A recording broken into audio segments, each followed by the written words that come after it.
I wrote a book called The Archaic Revival, where the idea there is that we are discomforted. Civilization has made us uncomfortable with our humanness because these various technologies and phonetic alphabets and things like that have rearranged our sensory ratios from what they were in Paleolithic times. And that, in a sense, what psychedelics do is they hit your reset button. They address the animal body. They address a deeper level than cultural conditioning. And so you feel and experience these atavistic images and feelings that civilization has repressed or transmuted in you. And, you know, the whole premise of that book was that the 20th century, in many of its cultural manifestations, from Cubism to Dada, abstract expressionism, jazz, sexual permissiveness, hallucinogenic drugs, youth culture, a whole bunch of things, were all impulses toward the primitive, toward a return to a primal state of social organization, and that really this is the overarching metaphor of the 20th century. The 19th century saw the triumph of hierarchical order, gentlemanly values, class structure, all that constipated European stuff. And then the 20th century is experienced as chaos, you know. Cubism is created when Picasso brings African masks to Paris and begins painting them. Freud announces that we are not just Christian ladies and gentlemen, but right beneath the surface, the incest drive, cannibalistic drives, extremely violent, primitive impulses are there. Jazz introduces syncopation into music. Women begin to display more of their animal nature through flapper dancing. I don't know. You can figure it all out for yourself. The point is, the whole of the 20th century is a turning back toward these values that had been repressed for millennia, not only by Christianity, but by the Greek scientific philosophy, the phonetic alphabet, urbanism, agriculture itself. There was a very long period in the human adventure when all of those things lay in our future, and we were far happier, I think, then, judging by our lack of need to make egoistic statements by building vast religious monuments or enslaving each other or setting down codes of laws, so forth and so on. And of course we'll never be like that again, but there is an impulse in modern society to recapture those values, and psychedelics are hugely effective at doing this. I mean, all this talk of shamanism and Native Americanism and getting in touch with your body and honoring gender shifts and all of this stuff is basically rooted in a more psychedelic attitude, a less categorical and constipated and print-defined, McLuhan would say, attitude toward social roles and social polity. Well, it's always interesting to me to do these around in the circle things. First of all, it seems to me, I mean, maybe this is self-congratulatory, but it seems to me that people are extraordinarily serious and together. I have a real nose for nuttiness, and I didn't so much as twitch this evening. And this is a large group, so don't loosen your chains too much, but congratulations for impressing me anyway as very sane. This is an area where I think sanity counts, There's no points gained for being fanatical or maniacal. This isn't an area where you have to push the process. The process can push you harder and faster than you may wish. So it's, once you get to this place on what we might metaphorically call your spiritual quest, once you get to the place where you hear about psychedelics, the issue is no longer then about where is the gas pedal and the spiritual vehicle. The issue suddenly becomes, where is the brake? Because, this is the fuel to go where you want to go. This is the power to lift you where you want to be lifted. Those issues are somehow now overcome. It becomes a very different game now, a much subtler game. The doorway stands open, and all it requires is courage, which is not to say it doesn't require a lot. It does require a lot, but what it is courage. Very few people go to the ashram for their daily meditation with their knees knocking in terror over what is about to sweep over them. They are pretty confident that they've got it confined and nailed down. It isn't so with this.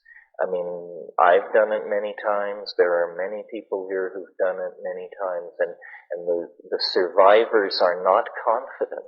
It doesn't build hubris in you. It doesn't promote bravado, because you know how quickly and horrifyingly it can cut you down to size if you presume it, or if you presume you understand it, or if you presume to use it.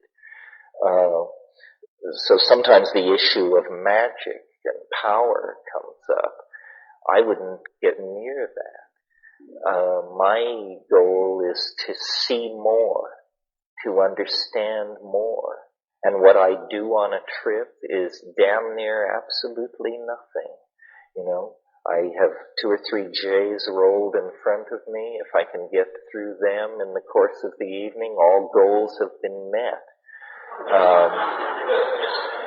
To see, to understand, to remember, it's an incredible statement about our humanness. It's a double-edged statement about our humanness, that within us, under the influence of these plants, we have literally Niagaras of alien beauty. I mean, when I go to Manhattan, I go to the Met and the Guggenheim, and I haunt the galleries of Soho. When I take mushrooms, I see more art in 20 minutes of behind the eyelids hallucination in total darkness than the human race seems to have produced in the last 1,000 years.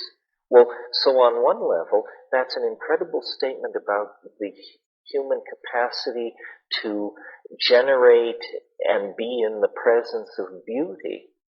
But the paradox is that so few people know this, that our ordinary styles of being, our ordinary relationships to plants, our main brand religions almost never carry us into the sense of this potential for beauty.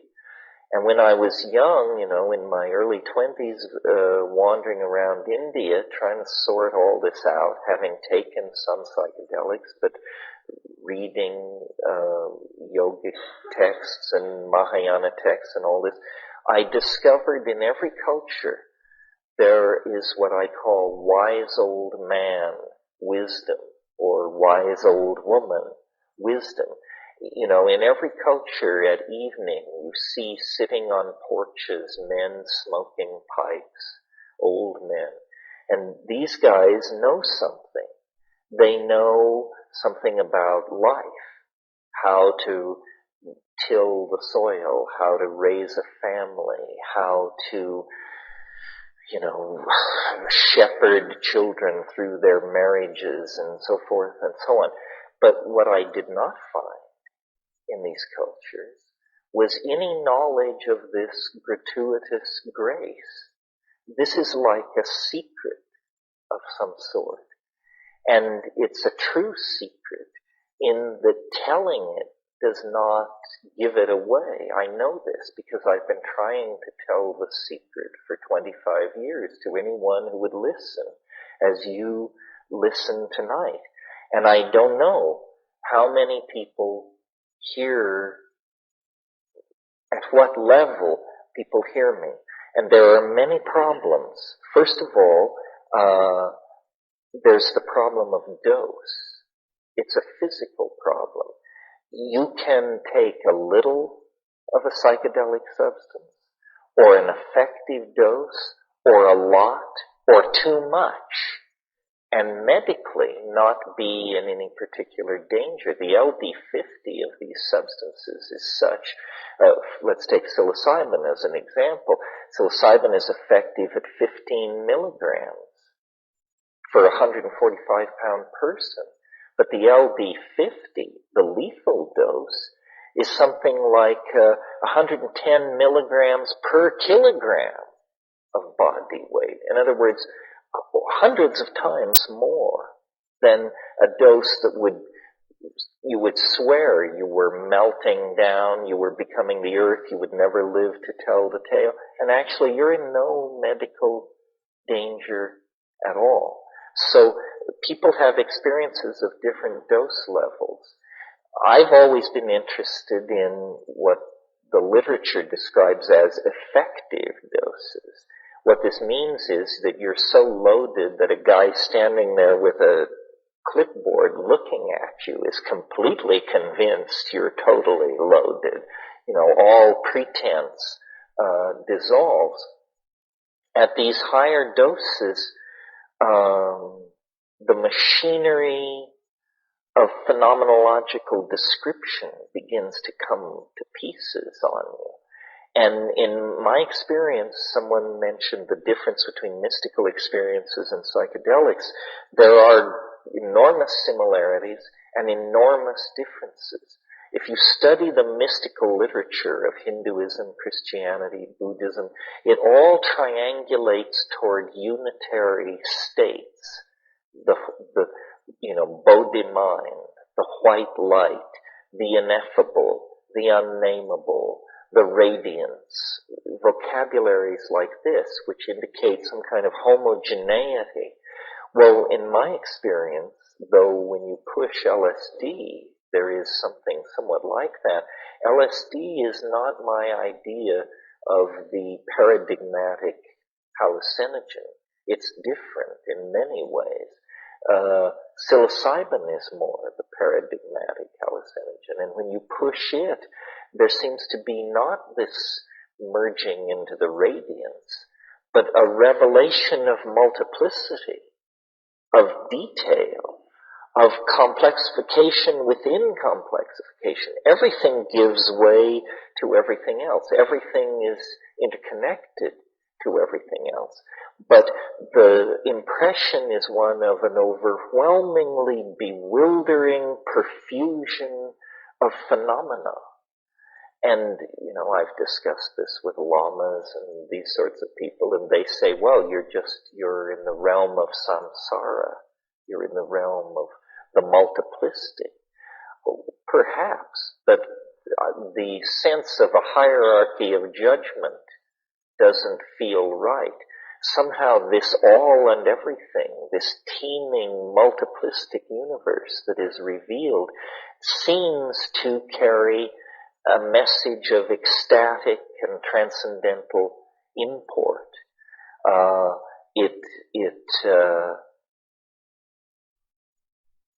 It's all and everything, in Gurdjieff's phrase.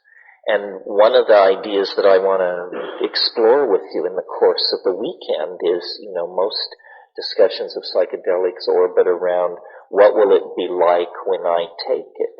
Well, that's very interesting and, of course, important to the individual. But to me, an equally interesting question is, what has been the impact of this experience on the evolution of human beings over hundreds of thousands of years. In other words, what is it that we share with this planet?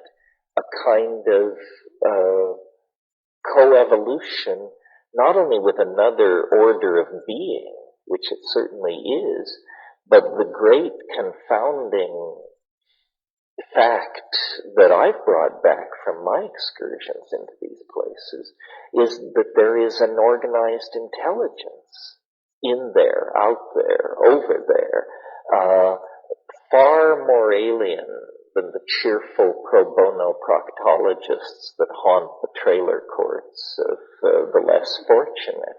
A truly alien presence, not interested in our gross industrial output or in imparting, salutary technology upon us. Well, then what does it mean that our culture has sealed us off from this information? I mean, our culture claims under the aegis of science to bring us news of quasars, kilochasms of time and space away, news of the activities at the nucleus of the cell, at the heart of the atom, and yet here's a world that begins right behind your eyebrows, that any mention of it either brings talk of mental pathology or how you've transgressed certain laws of the village. In other words, this culture has reared the edifice of empirical understanding and modern science and existential philosophy. This edifice has all been put in place in complete ignorance and denial of a fact of experience that is approximately as easy to access as orgasm. I mean, by different means, but nevertheless not far away. And yet we in the West have navigated for 1,500 to 2,000 years with this simply an easily repressed rumor. How did we get into this situation? In other words, if there was a primordial era of shamanism and plant symbiosis and a mediated relationship with nature through the Gaian intelligence, how did we fall then into the domain of post-Renaissance, post-medieval, post-industrial culture? And then, what is the implication for the future of, in this dark hour of complete overcommitment to technology, economic solutions, rational reductionism, materialism, so forth and so on, in the darkest hour of our commitment to these things, this news arrives from these repressed Aboriginal people that we have marginalized and humiliated in the process of building our own version of a global culture. Well, obviously I'm not going to try to answer these questions tonight, but this, to my mind, in the 11th century, when the Islam swept across Asia Minor, in Isfahan, in Iran, they built these immense mosques with mosaicked, vaulted roofs. And one of the great historians of Islam said of the city of Isfahan in the 10th century, he said, it is half the world. A single city, half the world. In a way, psychedelics are half the world. And yet, how few people have ever visited these sites, have ever stared into these particular vistas of beauty. And as was said in going around the circle, the impact of these psychedelics, where they hit us hardest, is in the domain of visionary imagining and the effort to communicate about our visionary imaginings. In other words, where they hit us hardest is in the domain of art and invention and novelty. And we have built a culture that, however hostile it may be to the psychedelic experience, it is incredibly friendly toward novelty, innovation, creativity, cultural evolution, celebration of difference, so forth and so on. So I would like to believe that the long prodigal journey of Western humanity to a well-nigh perfect understanding of the nature of matter and energy and space and time, that prodigal journey can only be redeemed and made meaningful if the things learned in the shamanic descent into history, which it is a shamanic descent. I mean, we have achieved what the alchemists only dreamed of, and we've achieved it, strangely enough, by abandoning their illusions. They were epistemologically naive. You do not discover fusion by endlessly rarefying mercury.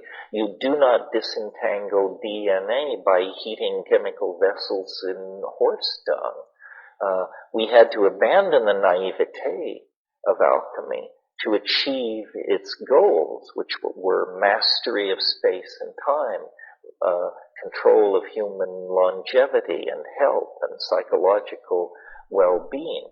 Well, at the center of the alchemical ideal was the idea of the stone, something part mineral, part mental, part spiritual, something drawn out of nature, but perfected by human artifice, and then reflecting back upon man a perfect world created through magic. This is the faith of the Renaissance magi, Marcello Ficino and Campanella and these people. It's a different idea than the idea of man as a fallen creature, or science's notion of man as a mute witness to a meaningless universe. The magical ideal that these things fertilize and support is the idea that humanity is somehow the co-partner, a full partner in creation, and that what God has brought into being, the human imagination can perfect. And it's a necessary faith for our time because the power that we have is so great. If the power that science has given us does not serve a transcendental ideal, then it will serve some kind of fascist ideal, and most people will be reduced to equations and parts of a machine that does not serve the human individual or the human community. Psychedelics are a catalyst for the imagination. They raise the ante in the historical poker game. They show that there is more than one way to skin a cat. And we have come to a place of bifurcations, immense choices. The decisions and the processes that are put in place in the next 20 years will probably put the stamp on whether humanity and this planet are made or broken as a cosmic concern.